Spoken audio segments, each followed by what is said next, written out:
Welcome. India not out 75 की हमारी series में हम बात कर चुके हैं इंडस्ट्री, डिफेंस और सिनेमा में इंडिया के अचीवमेंट्स के बारे में। लेकिन दोस्तों, इंडिया की अचीवमेंट्स सिर्फ धरती तक ही लिमिटेड नहीं है।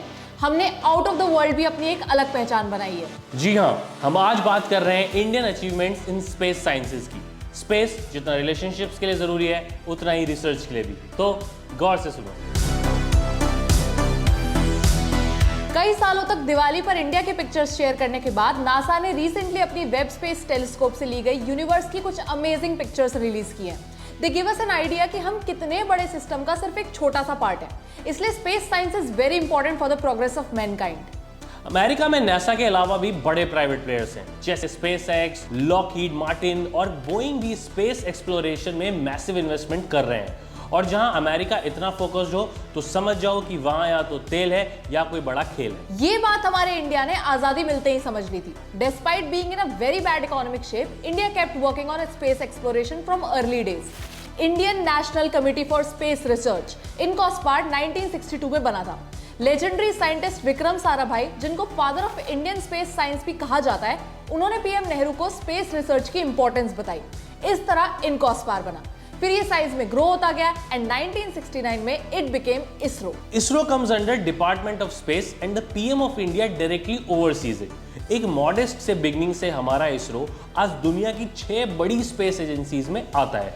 अब तो रॉकेट एक के बाद एक ऐसे उड़ते हैं जैसे दिवाली पे बॉटल से निकलते हैं। लेकिन रिसोर्सेज की कमी और बड़े चैलेंजेस के बीच ये सफर इतना आसान नहीं था। इंडिया की स्पेस उड़ान 1963 में शुरू हुई, जब थुम्बा थिरुवनंतपुरम से US Nike Apache sounding rocket launch किया था। ये इंडिया, यूएस और फ्रांस का एक जॉइंट लॉन्च था। ये 700 केजी का रॉकेट था। Doctor Vikram Sarabhai was leading the project और हमारे ex president mister APJ Abdul Kalam भी इस प्रोजेक्ट का एक इंपॉर्टेंट हिस्सा थे। और रॉकेट की असेंबली के लिए पार्ट्स को बैलगाड़ी और साइकिलों पर ले जाया गया था, क्योंकि लॉन्च साइट तक कोई पक्की सड़क ही नहीं थी। इस लॉन्च ने इंडिया के स्पेस के सपनों को नई उड़ान दी थी और डॉक्टर साराभाई ने डॉक्टर कलाम से कहा था कि हम एक दिन खुद का सैटेलाइट लॉन्च व्हीकल भी जरूर बनाएंगे। कई साल की रिसर्च और हार्डवर्क के बाद 1975 में इंडिया ने अपना पहला सैटेलाइट तैयार किया। It was named after famous Indian mathematician and astronomer Aryabhatta. इसको रशियन लॉन्च व्हीकल से लॉन्च किया गया था और इसके बदले में इंडिया ने रशिया को अपने पोर्ट्स पर शिपिंग एक्सेस दिया था। दोस्तों, आर्यभट्ट सैटेलाइट का लॉन्च इंडिया के लिए इतना सिग्निफिकेंट था कि इसकी फोटो 2 रुपए के नोट पर भी प्रिंट की गई थी। And a fun fact, Aryabhatta के लॉन्च के 37 साल बाद आलिया भट्ट को 2012 में करण जौहर ने लॉन्च किया था। By that time, India's Mars mission was in final stage. 1980 आते आते इंडिया ने रोहिणी एक्सपेरिमेंटल सैटेलाइट्स की एक सीरीज लॉन्च की, which was partially successful, and India became only the 7th country to reach Earth's orbit. ISRO ने अर्थ remote sensing के लिए IRS और टेलीकम्युनिकेशंस के लिए इनसेट सीरीज सैटेलाइट्स डेवलप किए, along with pioneering a variety of rockets or launch vehicles, SLV-3s, ASLVs and PSLVs and GSLVs. इन satellites की help से remote sensing, earth observation, weather forecasting, communication, cartography, navigation और surveillance जैसी fields में India ने बहुत तरक्की की। जब क्रिटिक्स कहते थे कि इंडिया को स्पेस मिशंस की बजाय अपने किसान और जवान पर ध्यान देना चाहिए, तो उन्हें नहीं पता था कि इंडिया के स्पेस प्रोग्राम हमारी फार्मिंग और नेशनल सिक्योरिटी को ही सबसे ज्यादा हेल्प करेंगे। वैसे बिल्डिंग के टॉप फ्लोर पर रहने वाली आंटी सैटेलाइट जैसी ही होती है, ऊपर से पूरे मोहल्ले की सर्विलांस रखती है। इसरो की अचीवमेंट सिर्फ सैटेलाइट लॉन्च तक लिमिटेड नहीं है।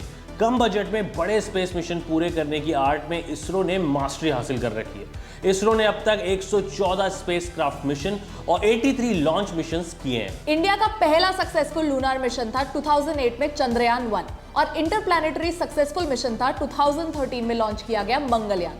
It entered into Mars orbit in September 2014। ISRO का ये मार्स मिशन कई मामलों में यूनिक था। एक तो हम मार्स ऑर्बिट तक जाने वाले पहले एशियन थे, दूसरा हमने अपने पहले ही अटेम्प्ट में इसको सक्सेसफुली लॉन्च कर लिया। हम जैसे मामूली इंसान जहां एक बार में ठीक से यूएस भी इंसर्ट नहीं कर पाते, वहीं हमारे साइंटिस्ट ने पहले ही अटेम्प्ट में इतना बड़ा कारनामा कर दिखाया था। एंड मोर इंपॉर्टेंटली, ये बहुत कॉस्ट इफेक्टिव था।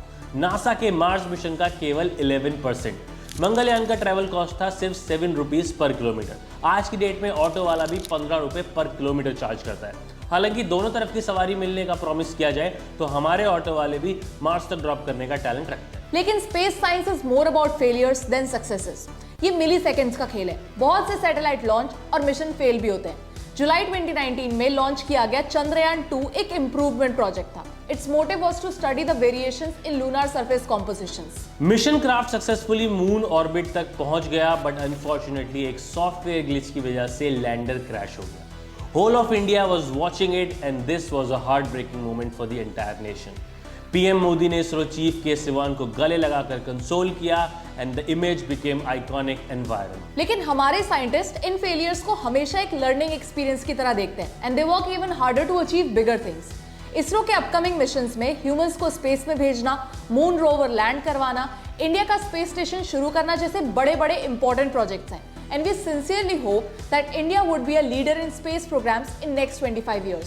सीवी रमन, होमी भाभा, विक्रम साराभाई, सतीश धवन, एपीजे अब्दुल कलाम, नंबी नारायणन जैसे ग्रेट साइंटिस्ट के साथ साथ इसरो के लिए काम करने वाले हजारों लोगों के हार्डवर्क को हमारा सलाम। आप ऐसे ही इंडिया को सक्सेसफुली स्पेस मिशंस और अक्षय कुमार को मूवी सब्जेक्ट्स देते रहिए। Jai Hind. And before we leave, here is the question for the video. सबको पता है कि राकेश शर्मा पहले इंडियन थे जो स्पेस में गए। उनका एक बहुत फेमस स्टेटमेंट है जब उनसे इंदिरा गांधी ने पूछा था कि ऊपर से आपको इंडिया कैसा दिखाई देता है। If you know what he said, then do let us know in the comments below. With this episode, our series India Not Out at 75 comes to an end. अगर आपने इस सीरीज के प्रीवियस एपिसोड्स नहीं देखे हैं तो please उन्हें जाकर देखिए, और अगर आपको ये वीडियो इन्फॉर्मेटिव लगी है तो इसे अपने फ्रेंड्स और फैमिली के साथ शेयर कीजिए, कमेंट्स में अपना फीडबैक दें और हमारे चैनल को सब्सक्राइब करें।